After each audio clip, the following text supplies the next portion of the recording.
నమస్కారం ఘంటారావానికి స్వాగతం. ముందుగా ప్రధానాంశాలు. గుంటూరు జిల్లాలో వ్యవసాయ పంపు సెట్లకు మీటర్లు, ప్రభుత్వ చర్యలపై రైతు సంఘాల తీవ్ర ఆగ్రహం.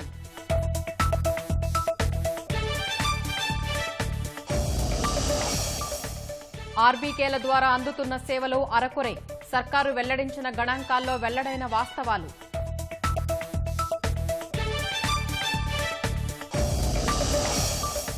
యుద్ధంపై హాలీవుడ్ దిగ్గజం ఆర్నాల్డ్ స్క్వార్జెనెగర్ ఆవేదన, ఉక్రెయిన్పై దాడిని ఆపాలని పుతిన్కు విజ్ఞప్తి.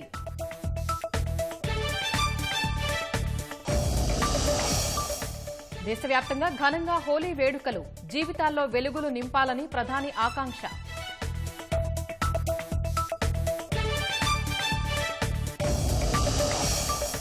కర్ణాటకలో పాములను ఆడిస్తూ కాటుకు గురైన యువకుడు, 3 రోజులుగా ఆసుపత్రిలో చికిత్స.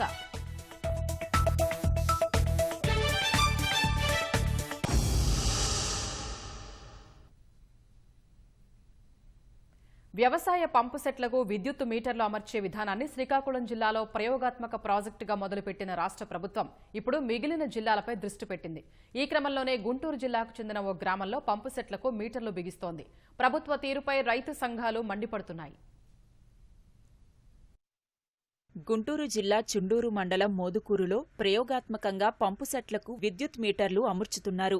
ఈ గ్రామంలో జొన్న, మొక్కజొన్న, నిమ్మ, అరటి వంటి పంటలు పండిస్తున్నారు. వీటికి తడుల వారీగా నీరు అందించాల్సి ఉంటుంది. గ్రామంలో మొత్తం 265 వ్యవసాయ పంపు సెట్లు ఉన్నాయి. ప్రభుత్వ ఆదేశాల మేరకు విద్యుత్ శాఖ అధికారులు 4 రోజుల నుంచి పంపు సెట్లకు విద్యుత్ మీటర్లు అమరుస్తున్నారు. ప్రస్తుతానికి 90 మీటర్లు పెట్టినట్లు అధికారులు తెలిపారు. ప్రభుత్వ నిబంధనల ప్రకారం విద్యుత్ మీటర్లపై రైతులకు అవగాహన కల్పించి వారి అనుమతితోనే ఏర్పాటు చేస్తున్నట్లు చెబుతున్నారు.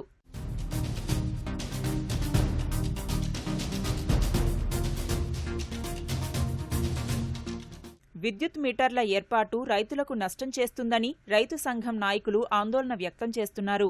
పంపు సెట్లకి మీటర్లు బిగించటం ప్రారంభించారు. వైఎస్ఆర్ రైతు ఉచిత విద్యుత్ పథకం అని దీని మీద స్టిక్కర్ కూడా పెట్టడం జరిగింది. ఒకసారి మీటర్ బిగించటం అంటూ జరిగితే దానికి బిల్లులు వస్తాయి. బిల్లులు వస్తే ఆటోమేటిక్గా రైతు మీద భారం పడుతుంది. గతంలో మనం చూసాం, కేంద్ర ప్రభుత్వం నగదు బదిలీ పథకం కింద మేము గ్యాస్ సబ్సిడీ మీ అకౌంట్లో వేస్తామని చెప్పారు. కొన్నాళ్ళ పాటు వేశారు. తర్వాత ఇప్పుడు 0 వచ్చేస్తున్న పరిస్థితి. అదేవిధంగా రేపు ఇదే పరిస్థితి ఆంధ్రప్రదేశ్లో కూడా జరగబోతుందనేది రైతాంగం ఆందోళన పడుతుంది. డబ్బు రాష్ట్ర ప్రభుత్వం కానీ సకాలంలో కానీ చెల్లించలేకపోతే, ఏదైనా ఆర్థిక ఇబ్బందులు కానీ వచ్చేట్లయితే ఆ పంట ఎండిపోయే ప్రమాదం కూడా ఉంది. దీనికి కూడా మేము ఆందోళన చెందుతున్నాం. విద్యుత్ శాఖ వాళ్ళు ఇంటికి వచ్చినప్పుడు ఆధార్ కార్డులు అవి ఇవ్వకుండా వ్యతిరేకించాలని మేము రైతు సంఘం తరఫున రైతుల్ని కోరుకుంటున్నాము. వ్యవసాయ పంపు సెట్లని వ్యతిరేకించండి, ఎవరు బిగించనివద్దని నేను కోరుకుంటున్నాను రైతు సంఘం తరఫున. ప్రభుత్వమే విద్యుత్ బిల్లులు చెల్లిస్తుందని చెప్పడం కంటే మీటర్లు బిగించకపోవడమే మంచిదని రైతు సంఘాలు అంటున్నాయి.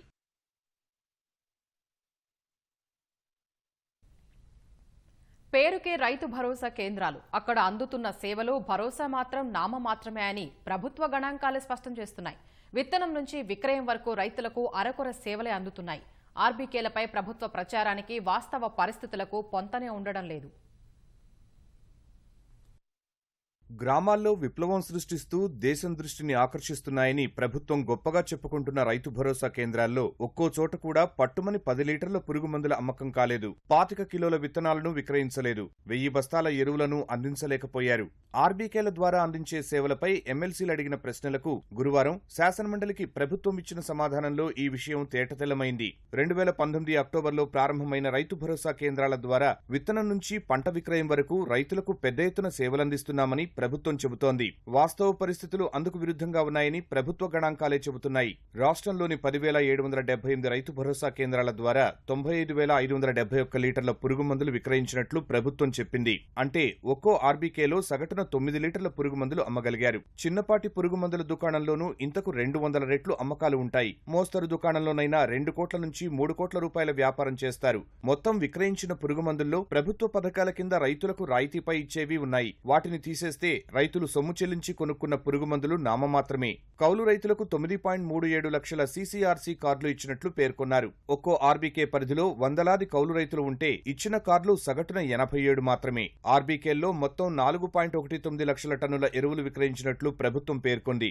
రాష్ట్రంలోని మొత్తం 10,778 ఆర్బీకేలను పరిశీలిస్తే ఒక్కో కేంద్రం ద్వారా సగటున 39 టన్నులే అమ్మారు. అంటే 780 బస్తాలు విక్రయించారు. ప్రైవేటు వ్యాపారులకు కేటాయింపుల్లో కోత పెట్టడంతో పాటు సహకార సంఘాల ద్వారా అమ్మకాలను నియంత్రించిన ప్రభుత్వం ఆర్బీకేల ద్వారా ఎరువుల విక్రయాలకు ప్రాధాన్యమిచ్చింది. ప్రతి గ్రామంలోనూ గోదాములు ఏర్పాటు చేయించి మరీ అమ్మకాలు చేయించింది. ఇంత ప్రత్యేక దృష్టి పెట్టినా ఒక్కో ఆర్బీకే పరిధిలో 1000 బస్తాలైనా అమ్మలేకపోయారు. ఇక ఆర్బీకేల ద్వారా మొత్తం 1390 క్వింటాళ్లు మాత్రమే విత్తనాలు విక్రయించారు. సగటున ఒక్కో ఆర్బీకే అమ్మింది కేవలం 13 కిలోలే.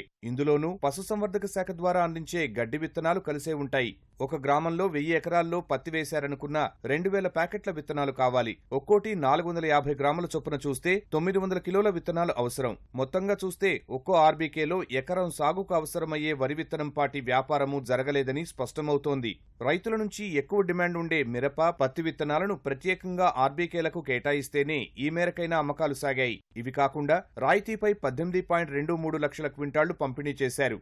విత్తనాలు, ఎరువులు, పురుగుమందుల కొనుగోళ్ల విషయంలో రైతులు అరువుపైనే ఆధారపడుతున్నారు. అప్పు తీసుకుని పంట చేతికి రాగానే వారికి విక్రయించడమో, మార్కెట్లో విక్రయించాక వచ్చిన సొమ్మును వడ్డీతో సహా చెల్లించడమో చేస్తూ ఉంటారు. అదే రైతు భరోసా కేంద్రంలో అయితే ముందుగా సొమ్ము చెల్లించాలి. ఆర్డర్ పెట్టాక విత్తనాలు, పురుగుమందులు వస్తాయి. ఈలోగా వాన కురిస్తే విత్తనం వేయలేరు. పురుగు భయపెడుతున్నా మందు పిచికారీ చేయలేరు. ప్రభుత్వం వాస్తవ పరిస్థితిని గుర్తించకుండా ఎరువులు, పురుగుమందులు, విత్తనాలు సహా అన్నీ అమ్మేస్తున్నట్లు చెబుతోందని రైతు సంఘాల నేతలంటున్నారు.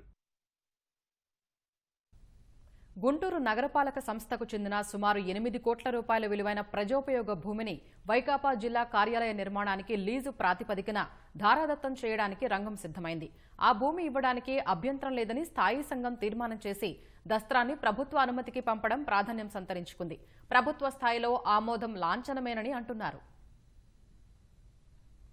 గుంటూరు నగరపాలక సంస్థలో కనీసం చర్చకు పెట్టకుండా చాలా విలువైన భూమిని వైకాపాకు కేటాయించాలనుకోవడంపై తీవ్ర విమర్శలు వ్యక్తమవుతున్నాయి. ప్రతిపాదిత భూమికి ఎదురుగా ప్రభుత్వ వైద్య కళాశాల, బాలుర వసతి గృహం, మరికొద్ది దూరంలో ప్రభుత్వ జ్వరాల ఆస్పత్రి ఉంది. గుంటూరు ప్రభుత్వ బోధనాస్పత్రిలో కొన్ని వార్డుల విస్తరణకు ప్రస్తుతం ఆస్పత్రిలో ఖాళీ స్థలం లేదు.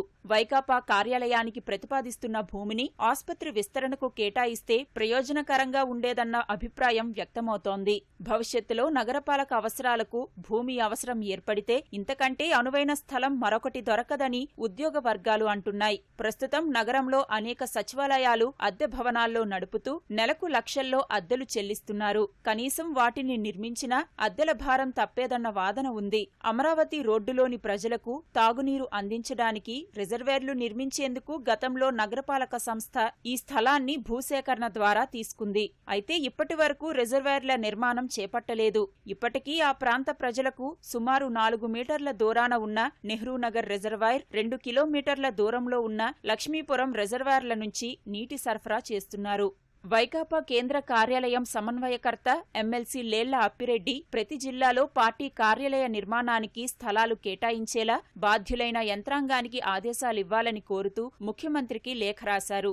గుంటూరులోని కొరిటిపాడు సర్వే నంబర్ 164/2లో ఉన్న 1.22 ఎకరాల భూమిని పార్టీ జిల్లా కార్యాలయ నిర్మాణానికి కేటాయించాలని కోరారు. సదరు భూమి వివరాలతో గుంటూరు జిల్లా పాలనాధికారికి, ప్రభుత్వానికి ప్రతిపాదనలు పంపాలని లేఖలో పేర్కొన్నారు. ఉక్రెయిన్పై రష్యా సేనలు క్షిపణులతో విరుచుకుపడుతున్న వేళ అక్కడ జనజీవనం అస్తవ్యస్తంగా మారింది. చిన్న పెద్ద అనే తేడా లేకుండా ఎంతో మంది ప్రజలు యుద్ధంతో ఇబ్బందులు ఎదుర్కొంటున్నారు. అద్దె గర్భం ద్వారా జన్మించిన శిశువులు సైతం అక్కడే చిక్కుకుపోయారు.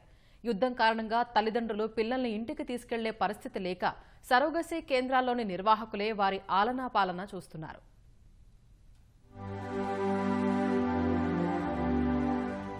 రష్యా సైన్యం దాడులతో ఉక్రెయిన్లో భీతావాహ వాతావరణం నెలకొంది. ఎక్కడి నుంచి ఏ బాంబు వచ్చి మీద పడుతుందో అన్న భయంతో అక్కడి ప్రజలు కాలం వెళ్లదీస్తున్నారు. లక్షల మంది ప్రజలు ప్రాణభయంతో దేశం విడిచి వెళ్లిపోయారు. ఈ నేపథ్యంలో యుద్ధం లేక మునుపు అద్దె గర్భం విధానంలో సంతానం కోసం పలువురు ఉక్రెయిన్లోని సరోగసీ కేంద్రాలను ఆశ్రయించారు. ఉక్రెయిన్తో పాటు ఇతర దేశాల వారు సైతం సరోగసీ ద్వారా పిల్లల్ని కనేందుకు సిద్ధమయ్యారు. అయితే రోజులు నిండి శిశువు జన్మించిన తర్వాత పరిస్థితులు మారిపోయాయి. యుద్ధ ప్రభావంతో విమానాశ్రయాలు మూతపడగా ఇతర దేశాల వారు ఇక్కడికి వచ్చే పరిస్థితి లేదు. ఫలితంగా తల్లిదండ్రులు వచ్చి శిశువులను తీసుకువెళ్లకపోవడంతో ఉక్రెయిన్ రాజధాని కీవ్లోని ఓ సరోగసీ కేంద్రంలో 20 మందికి పైగా శిశువులు చిక్కుకుపోయారు.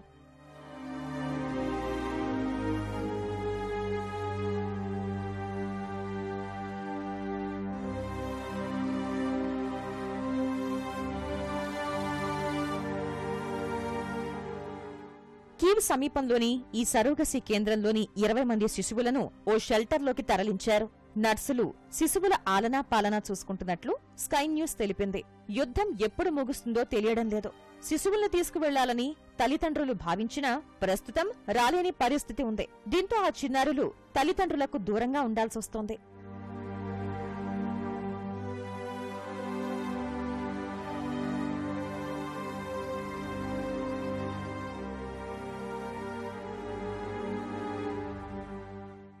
సరోగసీ ద్వారా పుట్టిన చిన్నారులను అక్కడ పనిచేసే నర్సులు కంటికి రెప్పలా కాపాడుతున్నారు. తాము అందరి పిల్లల్ని తమ బిడ్డల్లానే చూస్తామని, ఎల్లవేళలా జాగ్రత్తగా చూసుకుంటామని చెప్తున్నారు. శిశువులతో మంచి బంధం ఏర్పడుతుందని, తల్లిదండ్రులు వారిని తీసుకువెళ్లే సమయంలో భావోద్వేగానికి లోనవుతామని పేర్కొన్నారు. శిశువుల రక్షణ తమ బాధ్యత అని చెప్తున్నారు.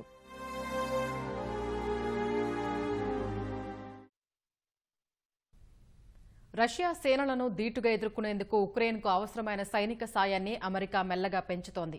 ఇప్పటికే జావెలిన్, స్టింగర్తో ఉక్రెయిన్ రక్షణ వ్యవస్థను బలోపేతం చేసిన అగ్రరాజ్యం తాజాగా శత్రు సైన్యంపై విరుచుకుపడే స్విచ్ బ్లేడ్ ఆత్మాహుతి డ్రోన్లను అందజేయనుంది. ఇప్పటికే యాంటీ ట్యాంక్ గైడెడ్ క్షిపణులతో రష్యన్ ట్యాంకులను దారుణంగా దెబ్బతీస్తున్న ఉక్రెయిన్కు మరో అస్త్రం అందినట్లవుతుంది.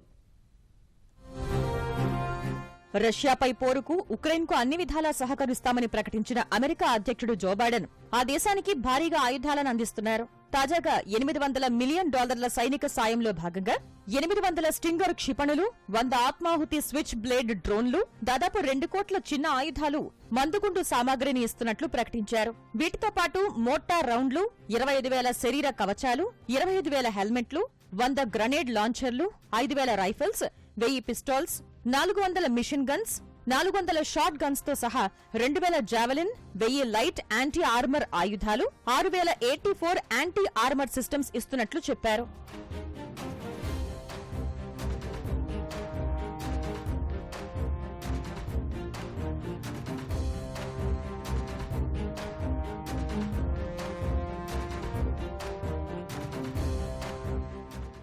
వీటిలో ఆత్మాహుతి స్విచ్ బ్లేడ్ డ్రోన్లు రష్యా సైనిక వాహనాల కదలికల్ని ఎప్పటికప్పుడు గమనించి కాన్వాయ్లను దారుణంగా దెబ్బతీసేలా ఉక్రెయిన్కు సహకరించనున్నాయి. కొన్ని కిలోమీటర్ల ముందు నుంచే శత్రువులపై విరుచుకుపడేందుకు ఈ డ్రోన్లు అవకాశం కల్పిస్తాయి. ఈ డ్రోన్లలో స్విచ్ బ్లేడ్ 300, స్విచ్ బ్లేడ్ 600 అనే 2 వేరియంట్లున్నాయి. కేవలం 2.5 కిలోల బరువుతో ఉండే స్విచ్ బ్లేడ్ 300 డ్రోన్లు 10 కిలోమీటర్ల దూరంలోని లక్ష్యాలను ఛేదిస్తాయి. అతి చిన్న సైజులో ఉన్న ఈ డ్రోన్లను సైనికుడు బ్యాక్ ప్యాక్ లో పెట్టుకుని కూడా ప్రయాణించవచ్చు. ఈ డ్రోన్లను కొండల్లో, సముద్రాల్లో, గాల్లో నుంచి శత్రువుకు దూరంగా ఉండి ప్రయోగించవచ్చు. మరోవైపు 54.4 కిలోల బరువైన స్విచ్ బ్లేడ్ 600 వేరియంట్ ను 40 కిలోమీటర్ల దూరంలోని లక్ష్యాలను ఛేదించేందుకు వాడతారు. దీనిలో పేలుడు శక్తిని నియంత్రించేందుకు వీలుంటుంది. ముఖ్యంగా సముద్రంలోని లక్ష్యాలను ఛేదించేందుకు వీటిని వాడతారు.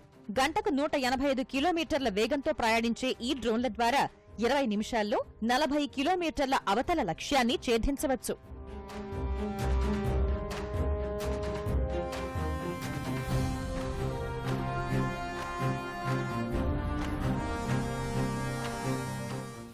ప్రస్తుతానికి ఈ ఆత్మాహుతి డ్రోన్లను అమెరికా మాత్రమే వినియోగిస్తోంది. గతంలో అమెరికా సైన్యం ఆఫ్ఘనిస్తాన్లో ఈ డ్రోన్లను తాలిబాన్లపై దాడులకు వాడింది. ప్రస్తుతం రష్యాపై దాడికి అమెరికా అధ్యక్షుడు జో బైడెన్ ఈ డ్రోన్లను ఉక్రెయిన్కు అందించేందుకు సిద్ధమయ్యారు. ఇప్పటికే యాంటీ ట్యాంక్ గైడెడ్ క్షిపణులతో రష్యన్ల ట్యాంకులను దారుణంగా దెబ్బతీస్తున్న ఉక్రెయిన్కు మరో అస్త్రం అందినట్లవుతుంది. ఉక్రెయిన్, రష్యాల మధ్య భీకర పోరు కొనసాగుతున్న వేళ యుద్ధంపై హాలీవుడ్ దిగ్గజ ఆర్నాల్డ్ తీవ్ర ఆందోళన వ్యక్తం చేశారు. యుద్ధాన్ని 141 దేశాలు ఖండించాయన్న ఆయన ఉక్రెయిన్పై దాడులను వెంటనే ఆపేయాలని రష్యా అధ్యక్షుడు పుతిన్ను కోరారు. అమాయక ప్రజలపై రష్యా సేనలు బాంబుల వర్షం కురిపిస్తోందన్న బాలీవుడ్ నటుడు ఈ దాడులతో ఎన్నో పౌర భవనాలు దెబ్బతిన్నట్లు పేర్కొన్నారు. అటు ఇరు దేశాల ఉద్రిక్తతలతో వేలాది మంది సైనికులు అసువులు బాసినట్లు ఆర్నాల్డ్ ఆవేదన వ్యక్తం చేశారు. మరోవైపు రష్యా సేనలు జరిపిన దాడిలో ఉక్రెయిన్ నటి ఓక్సానా ష్వెట్స్ ప్రాణాలు కోల్పోయారు. కీవ్లోని ఓ నివాస భవనంపై రష్యా జరిపిన రాకెట్ దాడిలో ఆమె మరణించినట్లు ఉక్రెయిన్ మీడియా పేర్కొంది.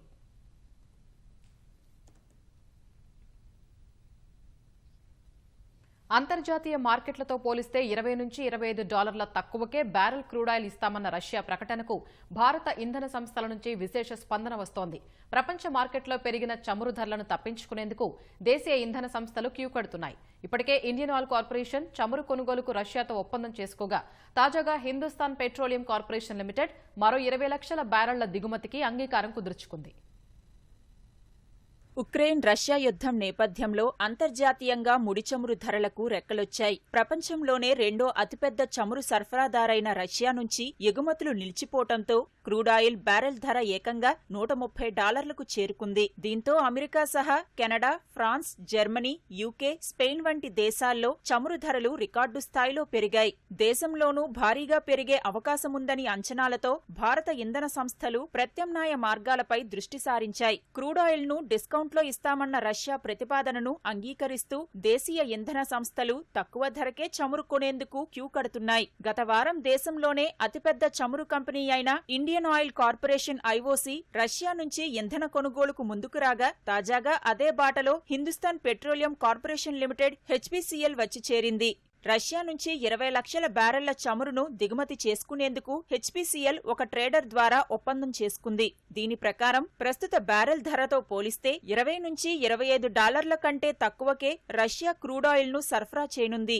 అటు Mangaluru refinery and petrochemicals limited MRPL కూడా 1 మిలియన్ బ్యారెల్ చమురు కొనుగోలుకు టెండర్ వేయనున్నట్లు సంస్థ ప్రతినిధులు వెల్లడించారు. గత వారం ఐఓసీ కొనుగోలు చేసిన 30 లక్షల బ్యారెళ్లతో పాటు తాజా హెచ్పీసీఎల్ ఒప్పందంతో కలిపి మే నెలలో 50 లక్షల బ్యారెళ్ల చమురు భారత్ చేరే అవకాశముంది. మరోవైపు చమురు రవాణాతో పాటు బీమాకు సంబంధించి అన్ని అంశాల విషయంలో రష్యా జాగ్రత్తలు తీసుకుంటున్నట్లు తెలుస్తోంది. రూపాయి రూబెల్ మారకం పద్ధతిలోనే చెల్లింపులకు ఇంధన సంస్థలు ఒప్పందం కుదుర్చుకున్నాయి.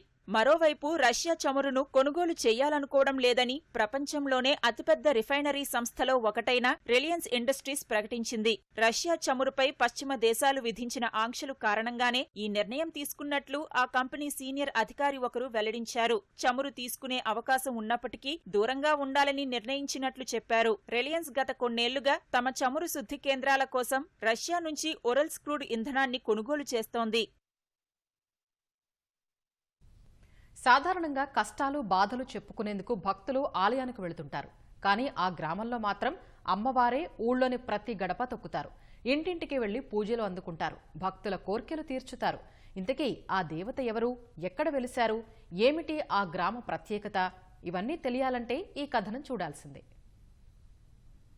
కృష్ణా జిల్లా మోపిదేవి మండలం పెదప్రోలు గ్రామ చెరువు గట్టున శ్రీ అద్దంకి నాంచారమ్మ అమ్మవారు కొలువుదీరారు. సుమారు 200 సంవత్సరాల పూర్వం కోడూరు మండలం విశ్వనాథపల్లె నుంచి రజకుల ద్వారా పెదప్రోలుకు అమ్మవారు వచ్చినట్లు ప్రతీతి. అమ్మవారికి ఏటా మార్చి నెలలో జాతర నిర్వహిస్తారు. ఈ వేడుకకు భారీగా భక్తులు తరలివచ్చి అమ్మవారిని దర్శించుకుంటారు.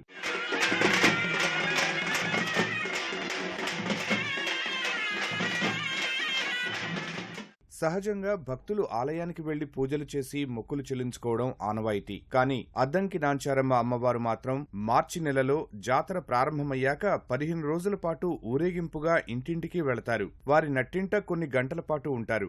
అమ్మవారు రాగానే ఇంటిల్లిపాది గారెలు, బూరెలు, పాయసం, పిండి వంటలు నైవేద్యంగా సమర్పిస్తారు. తోబుట్టువుగా భావించి పట్టుచీరలిచ్చి సాగనంపుతారు.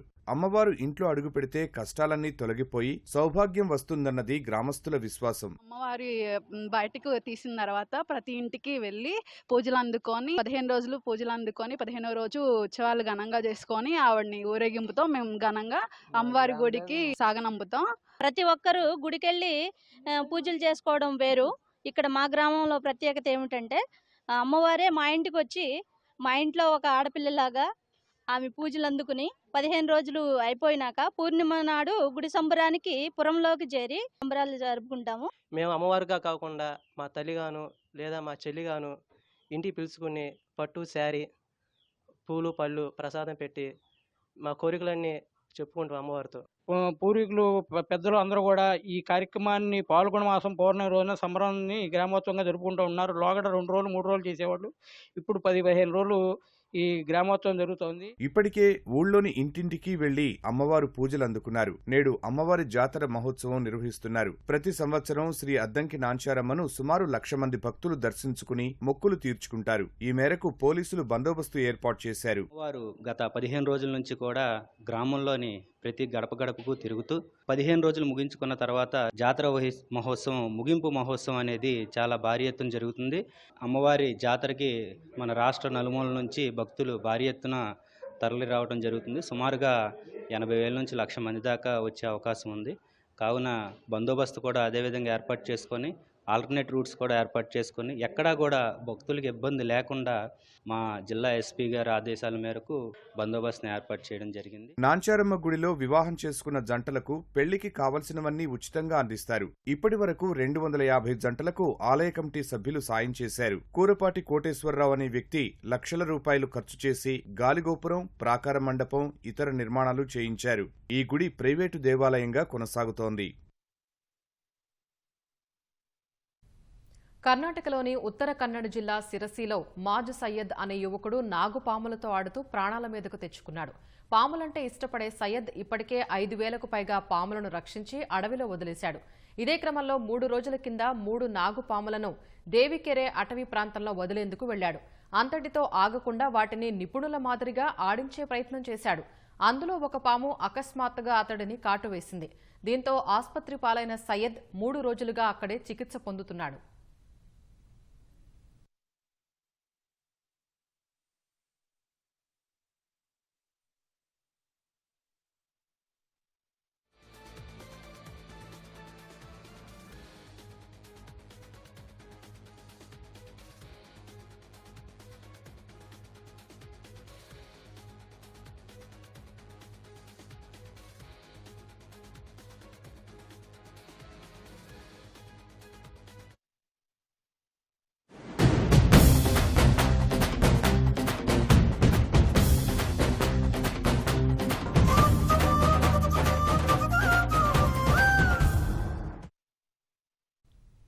దేశవ్యాప్తంగా హోలీ సంబరాలు ఘనంగా సాగుతున్నాయి. చెడుపై మంచి సాధించిన విజయానికి గుర్తుగా హోలీకా దహన్ కార్యక్రమాలను నిర్వహిస్తున్నారు. రాజస్థాన్ ముఖ్యమంత్రి అశోక్ గెహ్లోత్ జైపురాలోని తన నివాసంలో హోలీకా దహన్ కార్యక్రమంలో పాల్గొన్నారు. మధ్యప్రదేశ్ సీఎం శివరాజ్ సింగ్ చౌహాన్ భోపాల్లో కుటుంబ సభ్యులతో కలిసి హోలీకా దహన్ కార్యక్రమం నిర్వహించారు. జమ్మూ కశ్మీర్లోని గజాన్సోన్ ప్రాంతంలో బీఎస్ఎఫ్ సిబ్బంది పాటలు పాడుతూ రంగులు చల్లుకుంటూ ఉత్సాహంగా పండుగ జరుపుకున్నారు.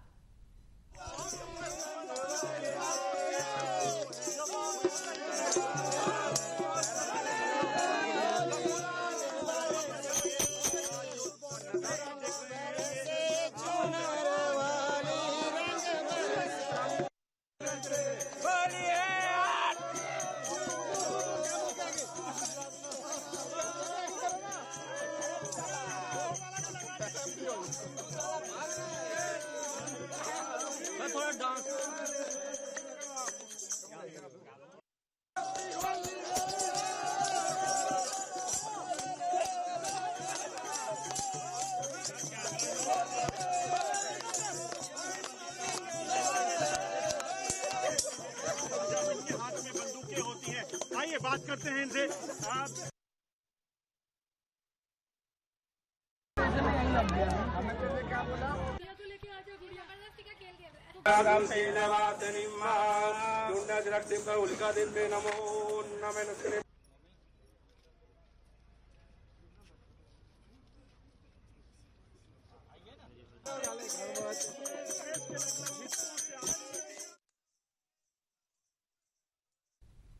దేశవ్యాప్తంగా హోలీ సంబరాలు ఘనంగా సాగుతున్నాయి. చెడుపై మంచి సాధించిన విజయానికి గుర్తుగా ప్రజలు హోలీ వేడుకలను జరుపుకుంటున్నారు. కుల మతాలకు అతీతంగా వేడుకల్లో పాల్గొంటూ సంతోషంగా గడుపుతున్నారు. కోల్కతాలో జరిగిన డోల్ ఉత్సవ కార్యక్రమంలో చిన్నారులు వేసిన నృత్య ప్రదర్శన విశేషంగా ఆకట్టుకుంటోంది. హోలీకి ముందు జరిగే హోలీకా దహన్ కార్యక్రమంలో పలు రాష్ట్రాల ముఖ్యమంత్రులు పాల్గొని సంతోషంగా గడిపారు. దేశవ్యాప్తంగా హోలీ సంబరాలు మిన్నంటుతున్నాయి. ఏటా ఫాల్గుణ మాసంలో వచ్చే పౌర్ణమి రోజున హోలీ పండుగను జరుపుకుంటారు. హోలీని పురస్కరించుకుని దేశంలోని అన్ని వర్గాల ప్రజలు రంగులు చల్లుకుంటూ సంతోషంగా గడుపుతున్నారు. మధ్యప్రదేశ్ ఉజ్జయినిలోని మహాకాళేశ్వర్ ఆలయంలో హోలీ సందర్భంగా ప్రత్యేక పూజలు నిర్వహించారు. అనంతరం ఆలయ అర్చకులు భక్తులపై రంగులను చల్లి ఆశీర్వచనాలు అందజేశారు. యూపీలోని మధురాలో గల బంకే బిహారీ ఆలయంలోనూ హోలీ వేడుకలు అంగరంగ వైభవంగా జరిగాయి.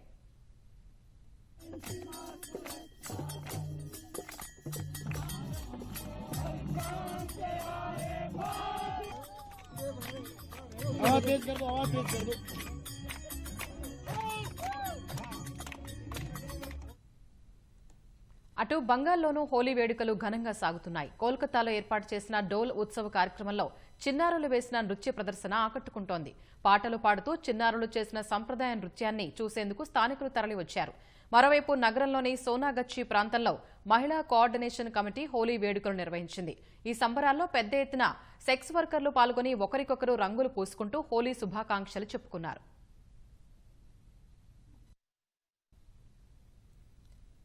హోలీ వేడుకలకు ముందు నిర్వహించే హోలీకా దహన్ కార్యక్రమం దేశవ్యాప్తంగా ఘనంగా జరిగింది. రాజస్థాన్ ముఖ్యమంత్రి అశోక్ గెహ్లోట్ జైపూర్లోని తన నివాసంలో హోలీకా దహన్ కార్యక్రమంలో పాల్గొన్నారు. మధ్యప్రదేశ్ సీఎం శివరాజ్ సింగ్ చౌహాన్ భోపాల్లో కుటుంబ సభ్యులతో కలిసి హోలీకా దహన్ కార్యక్రమం నిర్వహించారు. జమ్మూ కశ్మీర్లోని గజాన్సౌ ప్రాంతంలో బీఎస్ఎఫ్ సిబ్బంది పాటలు పాడుతూ రంగులు చల్లుకుంటూ ఉత్సాహంగా హోలీ పండుగను జరుపుకున్నారు.